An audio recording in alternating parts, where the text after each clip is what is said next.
Let's discuss different video conferencing options and what each is best suited for. The first thing to know is that there are two types of video conference connections. This diagram shows a point-to-point connection. A video conference unit, also called a codec, is directly connected to another codec. In order to connect, port 1 must dial the IP address or the ISDN number of port 2, or vice versa. Ports can also be referred to as being video conference rooms or video conference locations. This diagram shows how to connect multiple locations to a video conference. Participants must dial into a bridge, also called an MCU. The three rooms will dial into the bridge and will be joined into a video conference. There can be many simultaneous video conferences taking place on one bridge. In this diagram, there are two conferences, one with ports 1, 2, and 3, and one with rooms A, B, and C. The most common and traditional kind of video conferencing is the room system.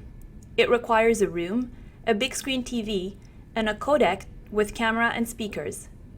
This is the best setting for small to medium groups and to host comfortable board meetings.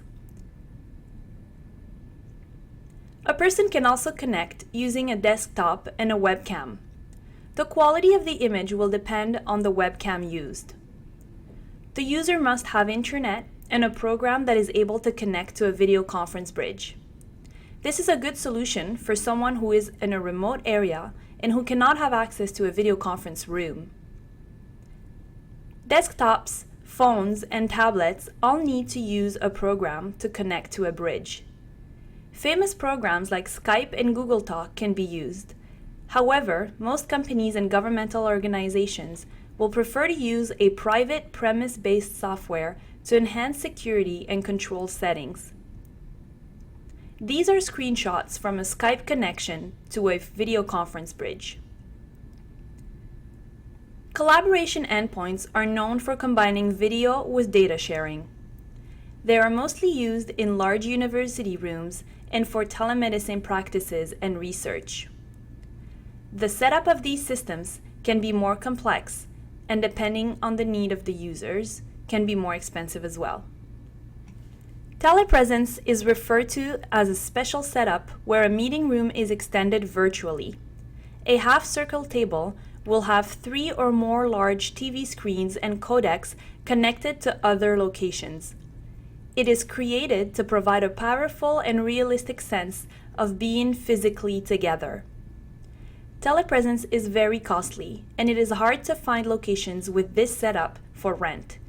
Usually, large organizations will have their private telepresence systems to communicate with their international subsidiaries. Finally, there exist desk phones that have a built-in camera and ability to connect using video. This is ideal for a one-to-one connection. However, these are not very popular.